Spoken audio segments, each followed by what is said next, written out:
subscribe now and press the bell icon. Never miss an update. सभी छात्रों को नमस्कार, जय श्री कृष्ण। गंगोत्री स्कूल गोंडल में आपका हार्दिक स्वागत है। 7वीं कक्षा में विषय हिंदी में अगले क्लास में हमने एकम 4 का अभ्यास किया था। इस एकम का नाम है देश के नाम संदेश। इस एकम का आगे का अभ्यास हम इस क्लास में करेंगे। अगले क्लास में हमने देखा डॉक्टर अब्दुल कलाम द्वारा जो संदेश भेजा था, वो संदेश में अब्दुल कलाम भारत देश के सभी नागरिकों को एक कहना चाहते हैं कि आप भारत देश की नगर पालिका की बुरी बात करते हैं, उसकी एयरलाइन की, रेलवे की, फोन लाइन की। अगर आप जो भारत देश के बारे में ऐसे ही बात करते रहोगे तो भारत देश अच्छा नहीं हो जाएगा। सिर्फ बात करने से देश में कोई बदलाव नहीं आ सकता। देश में यदि हमें बदलाव लाना है, दूसरे देशों की तरह हमारे देश को बनाना है, तो सबसे पहले देश के नागरिकों को सभी नियमों का पालन करना होगा। जिस तरह हम विदेश में जाते हैं, दूसरे देशों में जाते हैं, वहाँ की सरकार का जो नियम है वो नियम का पालन अगर हम दूसरे देशों में जाकर वहाँ का नियम का पालन कर सकते हैं तो अपने ही देश में ही क्यों नहीं करते। तो हमें अपने ही देश में जो हमारी सरकार का नियम है वो नियम का पालन हमें करना चाहिए। अब अब्दुल कलाम कहते हैं, आप दूसरे देशों की व्यवस्था का आदर और पालन कर सकते हैं, लेकिन अपनी व्यवस्था का नहीं। दूसरे देशों की जो व्यवस्था है, उसका जो नियम है, उसका आदर रखते हो, उसका पालन करते हो, तो हमारे देश में एक काम आपसे क्यों नहीं हो पाता। दूसरे देशों में हो जाता है तो यहाँ क्यों नहीं होता। भारतीय धरती पर कदम रखते ही आप सिगरेट का टुकड़ा जहाँ तहाँ फेंकते हैं। सिंगापुर में गए थे हम, तो सिगरेट का जो इतना सा टुकड़ा था वो कहीं हम फेंक नहीं सकते। जो कूड़ेदान था वो कूड़ेदान में ही फेंकना। जैसा हमने भारत देश में कदम रखा और सिगरेट का टुकड़ा इधर उधर फेंकने लगते हैं, तो ऐसा हम क्यों करते हैं। कागज के पुर्जे उछालते हैं, कागज के पुर्जे यानी कि टुकड़े, कागज के टुकड़े भी जहाँ चाहे वहाँ फेंक देते हैं। यदि आप पराये देश में प्रशंसनीय नागरिक हो सकते हो तो यहाँ भारत में आप ऐसा क्यों नहीं बन सकते। दूसरे देशों में जाकर हम प्रशंसनीय नागरिक बनकर रहना चाहते हैं, जो उसकी सरकार का नियम है वो अच्छी तरह से पालन करते हैं, वो भी हम आनंद से। तो हम ऐसा नागरिक हमारे देश में क्यों नहीं बन सकते। डॉक्टर कलाम ने मुंबई के पूर्व महानगर पालिका आयुक्त तिनायकर के हवाले से कहा। डॉक्टर कलाम ने एक उदाहरण हमें दिया है, जो मुंबई महानगर पालिका के एक आयुक्त है, तिनायकर के हवाले से हमें कहा है। आयुक्त यानी कि कमिश्नर, आयुक्त का मतलब होता है कमिश्नर। जो महानगर पालिका का कमिश्नर है उसकी तरफ से एक बात हमें की गई है। अमीर लोग अपने कुत्ते को सड़कों पर घुमाने निकलते हैं। अमीर लोग जो सड़कों पर घूमने निकलते हैं, साथ में कुत्ते को भी घुमाने के लिए ले जाते हैं और जहां तहां गंदगी बिखेर कर आ जाते हैं।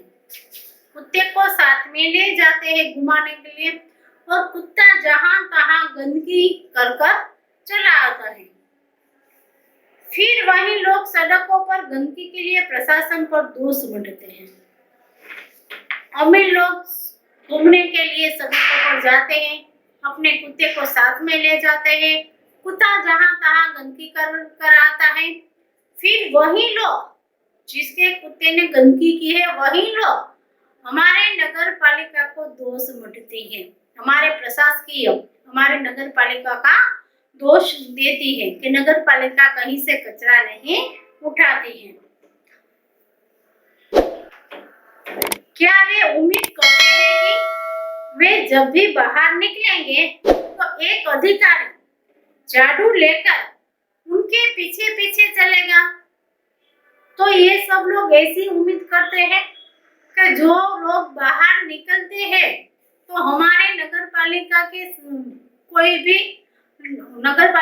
कोई भी सदस्य हाथ में झाड़ू लेकर उसके पीछे पीछे घूमता फिरे कि ये अभी गंदगी करेगा, झाड़ू लेकर मैं इसे साफ करके कूड़ेदान में फेंक दूंगा। तो नगर पालिका के पास क्या इतना टाइम है कि वो सभी लोगों के पीछे पीछे जाए देश में गंदगी न हो इसका ध्यान रखने के लिए?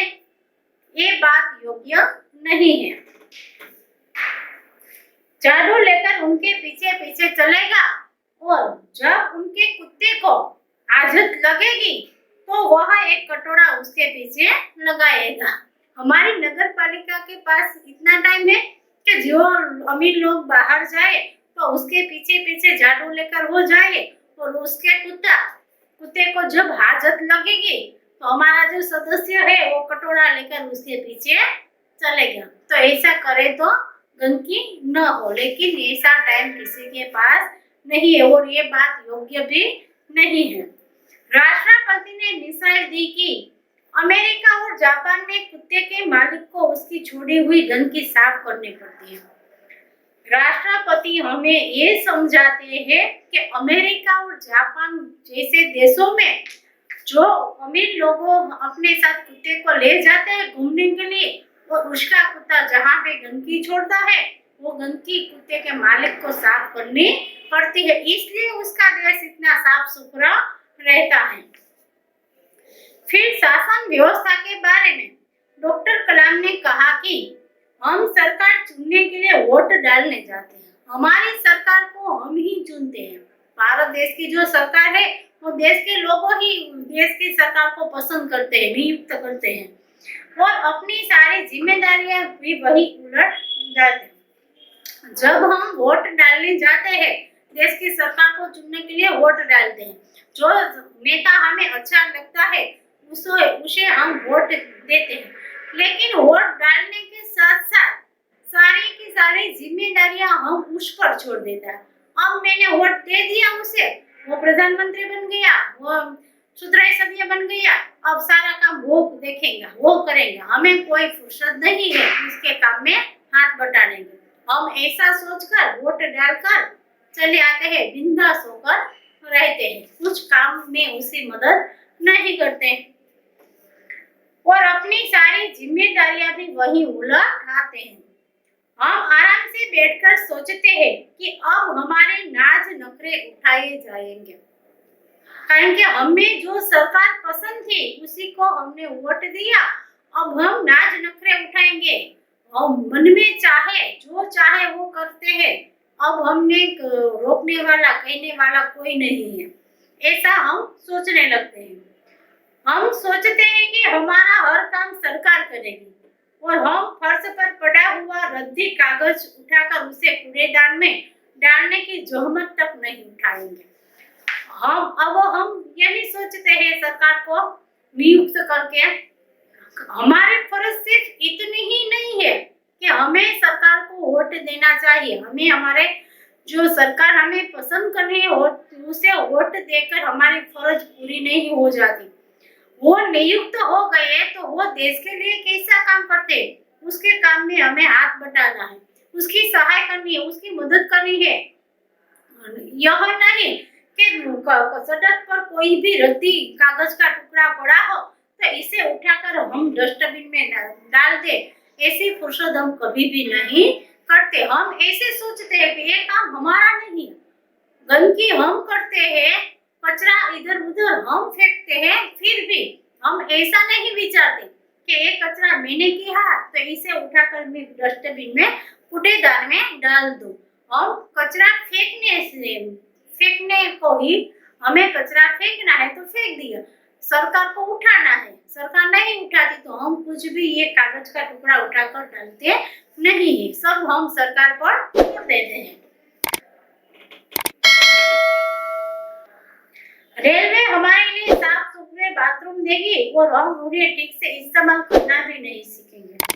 जब हमारी सरकार नई रेलवे बनाती है तो रेलवे एकदम साफ सुथरे, कोई भी हमारी सरकार नई बस बनाकर देती है, नई रेलवे बनाकर देती है तो नई जो साफ सुथरे और चौकी बनाकर हमें देते हैं, तो हमें इसे चौखे रखना चाहिए, साफ सुथरे रखना चाहिए, लेकिन हमें तो उसमें मन जो चाहे वो गंदगी कर देते हैं। रेलवे में, बस में कहीं भी पान की पिक मार देते हैं, कभी इधर कचरा भी डाल देते हैं। समाज की डॉक्टर कलाम ने कहा कि समाज की ज्वलंत समस्याओं पर भी हमारा ऐसा ही रवैया है। रवैया यानी कि परिपाटी। डॉक्टर कलाम कहते हैं कि समाज की जो छोटी मोटी जो कोई समस्या है वो सभी समस्याओं पर हमारा ऐसा ही रवैया है। हम ड्राइंग रूम में बैठकर दहेज के खिलाफ गला फाड़ रहे हैं। हम हमारे घर के ड्राइंग रूम में बैठकर दूसरे व्यक्ति के सामने दहेज के विरोध गला फाड़ रहे हैं कि दहेज नहीं लेना चाहिए।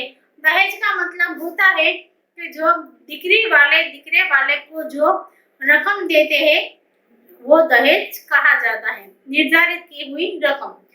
तो हम अपने घर में बैठे बैठे सभी लोगों के सामने दहेज के विरुद्ध गला फाड़ते हैं, दहेज के विरुद्ध बड़ी बड़ी बातें करते हैं। जब हमारे बारे आते हैं तो घर के कोने में जाकर हम दूसरे व्यक्ति से दहेज ले लेते हैं और क्या कहते हैं कि हम तो दहेज लेता ही नहीं, वो हमारे पड़ोसी हैं जो दहेज की बातें करते हैं, दहेज लेते हैं।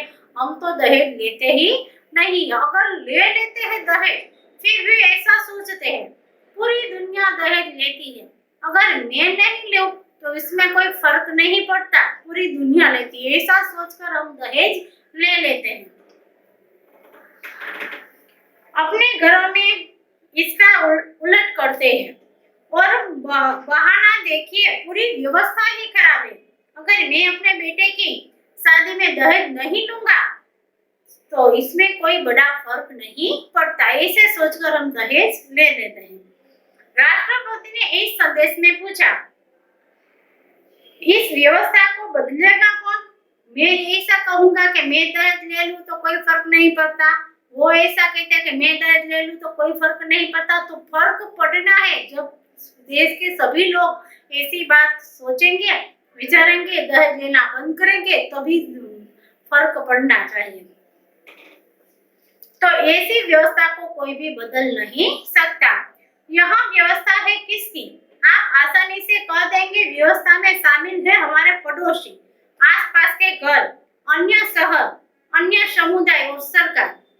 दहेज लेकर हम तो छूट जाते हैं कि हमारे पड़ोसी दहेज लेते हैं, हमारी सरकार दहेज लेती है, हमारे समाज में यह रिवाज है, ये ऐसी बातें कर इसके बारे में से हम निकल जाते हैं और दूसरों को हम डाल देते हैं इसमें। लेकिन मैं और आप कतई नहीं, मैं और आप कतई गुनाह करके भी गुनहगार नहीं बन सकते, दूसरों को गुनहगार बना देते हैं। जब कुछ अच्छा करने की हमारी बारी आती है तो हम अपने परिवार को सुरक्षित कवच में घेर लेते हैं। अगर समाज में रहकर कोई भी अच्छा करने की बारी आती है तो सबसे पहले हम हमारा अच्छा करेंगे और हमारे परिवार का अच्छा विचारेंगे, करेंगे, अड़ोसी पड़ोसी का कोई का अच्छा नहीं करेंगे। दूसरे देशों की ओर निहारते हैं और इंतजार करते हैं कि कोई मिस्टर क्लीन आएगा, अपने जादुई हाथों से चमत्कार करेगा, और ऐसा नहीं होता तो आप देश छोड़कर ही चले जाएंगे। अगर हमारे देश में कोई ऐसी कठिनाई आ गई तो हम दूसरे देश चले जाएंगे, हम अपना अच्छा करेंगे, अपने परिवार का अच्छा करेंगे, लेकिन समाज का और देश का अच्छा कतई नहीं करते। हमारे देश में रहना मुश्किल हो गया तो हम दूसरे देश चले जाएंगे, विदेश चले जाएंगे रहने के लिए, और वहां रहकर भी हम ऐसा सोचते हैं कि हमारे देश से कोई मिस्टर क्लीन आएगा और हमें यहाँ से ले जाएगा, अपने जादुई हाथों से चमत्कार करेगा, और ऐसा नहीं होता तो आप देश को छोड़कर ही चले जाएंगे। उन्होंने कहा हम अपने भय से भागकर अमेरिका जाएंगे। हमारे देश में कोई डर है, भय है, तो यहाँ से भागकर हम अमेरिका चले जाएंगे।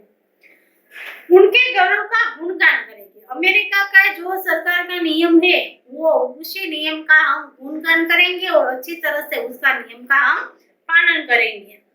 व्यवस्था की प्रशंसा करेंगे। अमेरिका की सरकार की जो व्यवस्था है वो बहुत अच्छी व्यवस्था है, ऐसे सभी लोगों के सामने हम प्रशंसा करेंगे। और जब न्यूयॉर्क असुरक्षित हो जाएगा तो आप इंग्लैंड भाग जाएंगे। अगर अमेरिका भी असुरक्षित हो गया, न्यूयॉर्क भी असुरक्षित हो गया तो आप इंग्लैंड भाग जाएंगे। इंग्लैंड में बेरोजगारी होगी तो खाड़ी चले जाएंगे। इंग्लैंड में अगर तुम्हें कोई रोजगारी नहीं मिलती तो तुम खाड़ी में चले जाओगे। और जब खाड़ी में युद्ध छिड़ जाएगा, खाड़ी में युद्ध हो शुरू हो जाएगा तो आप मांग करेंगे कि मेरा भारत सरकार हमें बचाकर घर ले आए। अगर खाड़ी में युद्ध छिड़ गया तो आप क्या करोगे? तब भारत देश को याद करोगे, न तो अमेरिका को, न तो ऑस्ट्रेलिया को, किसी को याद नहीं करता। तब अंत में आप भारत देश को याद करोगे तो अगर मेरे भारत देश की सरकार इधर आए और मुझे यहाँ से बचाकर ले जाए। हर कोई देश को गाली देने को तैयार है पर व्यवस्था में सकारात्मक योगदान देने के बारे में नहीं सोचता। कोई भी नागरिक देश की सरकार को गाली देने के लिए तैयार है, लेकिन हम नागरिक होने के लिए हमारे क्या फर्ज है, हमारे क्या हक है, कि हमारे क्या फर्ज है, हमें देश के लिए क्या करना चाहिए, ऐसा सकारात्मक विचार कोई भी कर नहीं सकता। क्या हमने अपनी आत्मा को पैसे के हाथों गिरवी रख दिया है? डॉक्टर कलाम व्यवस्था में नागरिकों के सकारात्मक योगदान के लिए देशवासियों को झकझोर देते हैं। श्रेष्ठ नागरिक बनने की शुरुआत करने की अपील करते हुए संदेश में कहा गया, अगर आपको श्रेष्ठ नागरिक बनना है, वाकई संदेश से सहमत है तो इसे अपने 10 और साथियों को ईमेल भेज दीजिए। अगर आपको देश के लिए अच्छा नागरिक बनना है, सकारात्मक विचार को आगे बढ़ाना है तो आप इस ईमेल को अपने अगले 10 साथियों के पास भेज देना। परिवार के सभी बड़ों को मेरा प्रणाम कहना। तुम्हारा मित्र किरण। किरण पत्र के अंत में क्या लिखता है? ये प्रश्न 1 मार्क में पूछे जाते हैं। किरण पत्र के अंत में लिखता है कि परिवार के सभी वडीलों को मेरा प्रणाम कहना, बड़ों को मेरा प्रणाम कहना। तुम्हारा मित्र किरण। હવે અબ્દુલ કલામ દેશના નાગરિકોને સમજાવે છે કે આપણે બીજાના દેશમાં જઈને ગમે એ વસ્તુનું પાલન કરી શકીએ છીએ તો એ વસ્તુ આપણા દેશમાં જ આપણે કેમ ન કરતા? સિંગાપુર જઈએ છીએ તો સિગરેટનો કટકો આપણે આમ તેમ કે ફેંકી નથી શકતા। જેવા ભારત દેશની અંદર પગ મૂકો છો તો તરત જ સિગરેટનો જે ટુકડો છે એ તમે ગમે ત્યાં ઉડાડી શકો છો, ગમે ત્યાં પાનની પિચકારી મારી દો છો, ગમે ત્યાં કચરો કરો છો અને ઉપરથી આપણે આપણી સરકારનો વાંક કાઢીએ છીએ। હવે એક મુંબઈના મહાનગરપાલિકાના એક કમિશનર તરફથી એક વાત કહેવામાં આવેલી છે કે અમીર લોકો છે એ પોતે સવારમાં ઘૂમવા માટે જાય છે, પોતાના કૂતરાઓને પણ સાથે લઈ જાય છે, સવાર કે સાંજ ગમે ત્યારે ઘૂમવા જાય છે। ત્યારે હવે એનો કૂતરો રસ્તા પર ગમે ત્યાં ગંદકી કરે છે તો એ લોકો પાછા પ્રશાસનને દોષ આપે છે, નગરપાલિકાને દોષ આપે છે। નગરપાલિકા ક્યાંયથી કચરો ઉપાડતી નથી। જ્યારે વિદેશોની અંદર જે અમીર લોકો છે એના કૂતરાને લઈને ફરવા જાય છે, એનો કૂતરો જો સડકો પર ક્યાંય પણ ગંદકી કરે છે તો એના જે કૂતરાના માલિક છે માલિક પોતે જે ગંદકીને ડસ્ટબિન સુધી પહોંચાડે છે, કચરા પેટી સુધી પહોંચાડે છે। તો આપણે તો હવે એવું આપણે અબ્દુલ કલામ એવું કહે છે કે આપણા દેશની સરકાર હવે આપણા દેશની નગરપાલિકા હવે એવું કરે તો થાય કે દેશના જે અમીર લોકો છે એના કૂતરાને લઈને ફરવા જાય છે તો આપણા જે પ્રશાસનો છે એ હાથમાં સાવણો લઈને સુપડીને સાવણો લઈને એની પાછળ ફરે તો થાય કે કદાચ ને કે એના કૂતરો રસ્તા ઉપર હાજત કરે તો એની પાછળ કટોરો ધરે તો થાય તો આપણો દેશ ચોખ્ખો રહી શકે, બાકી દેશ ચોખ્ખો રહી શકે નહીં। તો માત્ર પ્રશાસનનું કામ નથી કે માત્ર નગરપાલિકાનું કામ નથી દેશને ચોખ્ખો રાખવા માટે, દેશની અંદર વસતા દરેક લોકોનું પણ કામ છે કે જે જગ્યાએ આપણે ગંદકી કરીએ છીએ, જે જગ્યાએ કચરો ફેંકીએ છીએ એ જગ્યાએથી કચરો ઉઠાવવાની જવાબદારી આપણી છે, માત્ર નગરપાલિકાની નથી। જો આવું દરેક દેશના લોકો વિચારવા માંડે તો વિદેશોની જેમ આપણો ભારત દેશ પણ એકદમ સાફ સફાઈ વાળો રહેવા લાગશે. હવે ડોક્ટર કલામ એવું કહે છે કે આપણે તો માત્ર આપણી સરકારને પસંદ જ કરીએ છીએ, ચૂંટીએ છીએ, ને એ ચૂંટવા માટે માત્ર એ મત આપી દીધું એટલે આપણી જવાબદારી બધી પૂરી થઈ જાય છે. મત આપીને આપણે પૂરેપૂરી જવાબદારી એને સોંપીને આવીએ છીએ કે હવે આપણે એને મત આપી દીધો, એ સરકાર ચૂંટાઈ ગઈ, હવે આપણે જેવા નાજ નખરા ઉઠાવશું, જેવા સરકારને નચાવશું, એમાં આપણી સરકાર નાચશે. હવે આપણે કોઈ કહેવા વાળું નથી. આપણે જે સરકારને જોતી હતી એ સરકાર આપણા માટે આવી ગઈ. આપણે એવી રીતે સરકારનો ઉપયોગ કરીએ છીએ. અને ઘણા લોકો એવા હોય છે કે પોતાના ઘરની અંદર બેઠા બેઠા બીજા લોકોની સામે દહેજ વિશેની મોટી મોટી વાતો કરતા હોય છે કે દહેજ ક્યારેય લેવાય નહીં, દહેજ લેવી એ એક ગુનો છે. દહેજનો મતલબ એવો થાય છે કે જ્યારે દીકરાના લગ્ન હોય છે ત્યારે દીકરી વાળાને જે પૈસા આપવાનું નક્કી કરેલું હોય છે એ પૈસા એને આપવા પડે છે. જો ન આપે તે લગ્નને અટકાવે છે. પહેલાના સમયમાં દહેજ પ્રથા હતી. રાજા રામમોહન રાયે જે સામાજિક નેતાઓ છે એને સમાજની સાથે લડીને આ દહેજોને દૂર કરેલા છે અને આ રિવાજોને બંધ કરેલા છે. તો એ દહેજ પ્રથા જે હતી પહેલા, તો આપણા દેશના લોકો એવા છે કે ઘરની અંદર બેઠા બેઠા દહેજ વિશેની મોટી મોટી વાતો કરતા હોય છે કે અમે તો ક્યારેય દહેજ લઈ જ નહીં, અમારા પાડોશીઓ લે છે, સમાજ લે છે, આપણે એ બધો દોષ છે એ સરકારમાંથી સમાજને ઢોળી દઈએ છીએ. પણ જ્યારે આપણે ઘરે આપણા દીકરાના લગ્ન હોય છે ત્યારે કોઈને ખબર ન હોય એમ ઘરના ખૂણે આપણે ચૂપચાપ દહેજ લઈ લઈએ છીએ અને ઉલટાના વાતો એવી કરીએ છીએ કે હું એક દહેજ નહીં લઉં તેમાં શું ફેર પડી જશે, આખો સમાજ લે છે, આખી દુનિયા લે છે, આપણે બીજા આપણા પાડોશી લે છે, એમ કરીને આપણે દહેજને લઈ લઈએ છીએ.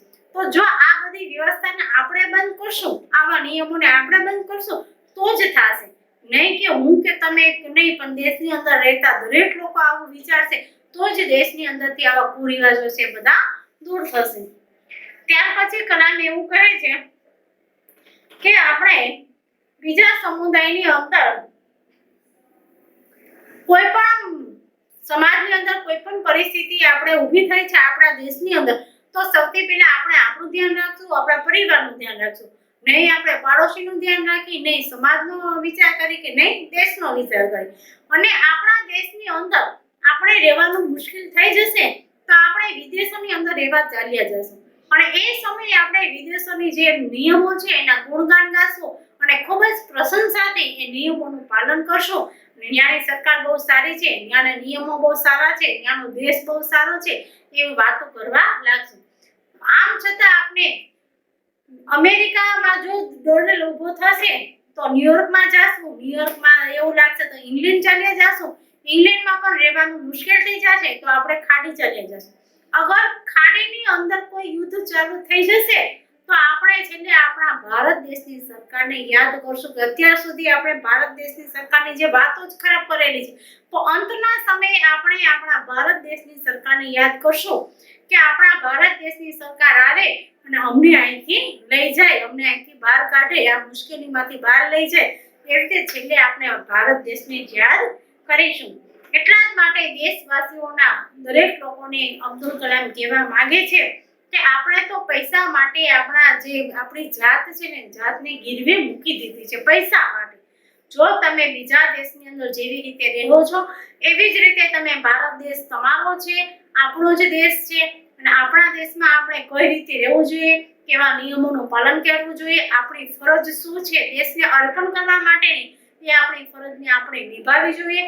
આપણી સરકાર જે આપણા દેશનું સંચાલન કરે છે, વહીવટ ચલાવે છે, તો એક દેશના નાગરિક તરીકેની આપણી ફરજ શું છે કે આપણે નિયમોનું પાલન કઈ રીતે કરવું જોઈએ, આપણે જે કાયદા કાનૂન છે એ કાયદાઓનું પાલન કઈ રીતે કરવું જોઈએ. એ જો દરેક વ્યક્તિ, દરેક નાગરિક, એ પછી દેશનો નાગરિક હોય તો ભલે, દેશના કોઈ પણ દેશનું સંચાલન કરવા વાળા કોઈ પણ મંત્રી હોય તે ભલે, જો એનો પરિવાર હોય તે ભલે, પણ બધા લોકો એક દેશના નાગરિક તરીકેની ફરજને સમજીને જો આ દેશની અંદર રહેવા લાગશે તો બીજા દેશોની જેમ આપણો દેશ પણ ખૂબ જ સમૃદ્ધ અને ખૂબ સાફ સુથરો અને દેશનું જે સંચાલન કરવા વાળી સરકારની પણ ત્યારે જ કિંમત થશે. તો અબ્દુલ કલામ છે એટલું કહે છે કે જો તમને મારો જે સંદેશો છે યોગ્ય લાગેલો હોય તો તમે તમારા 10 મિત્રોને ફરી પાછો આ સંદેશ મોકલજો, જેથી કરીને એ લોકો પણ દેશનું મહત્વ શું છે આપણા માટે એ બધું સમજવા લાગે।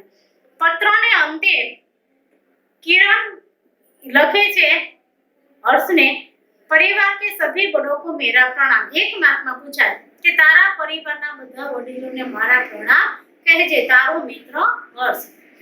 अब हम इसका शब्दार्थ देखेंगे। जाली, नकली, बनावटी।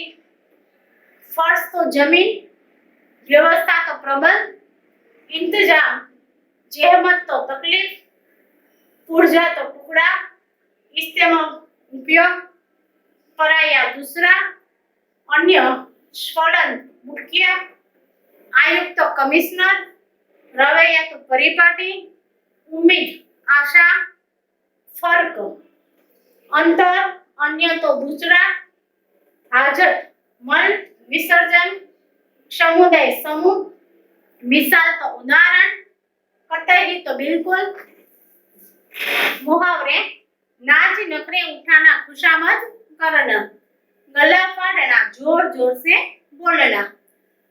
सवाल जवाब। काल परिवर्तन शब्द वाक्यों के काल परिवर्तन कीजिए। पहला वाक्य है मैं बाजार गया, उसका काल परिवर्तन भविष्य काल करना। मैं बाजार गया, ये वाक्य भूतकाल का गया, जाने की क्रिया पूरी हो गई। मैं बाजार गया भूतकाल है, उसका हमें भविष्य काल में रूपांतर करना है। मैं बाजार जाऊंगा। मंदिर में पूजा होगी, भविष्य काल में मंदिर में पूजा होगी। पूजा हुई नहीं है, पूजा हो नहीं रही है, पूजा होगी, भविष्य में होगी। मंदिर में पूजा होगी, उसका हमें भूतकाल का रूप में रूपांतरित करना है। मंदिर में पूजा हुई, मंदिर में पूजा हुई। मैंने पढ़ाई की, वर्तमान काल में फेरना है। मैंने पढ़ाई की भूतकाल का है। मैं पढ़ाई करता हूँ, मैं पढ़ाई करता हूँ। सभी छात्रों से मैं आशा रखती हूँ कि आज हमने जो एकम 4 का अभ्यास किया, देश के नाम संदेश का, तुम सबको अच्छी तरह से समझ में आ गया होगा। अगले क्लास में ऐसा ही एकम लेकर हम फिर मिलेंगे। तब तक के लिए धन्यवाद। Thank you.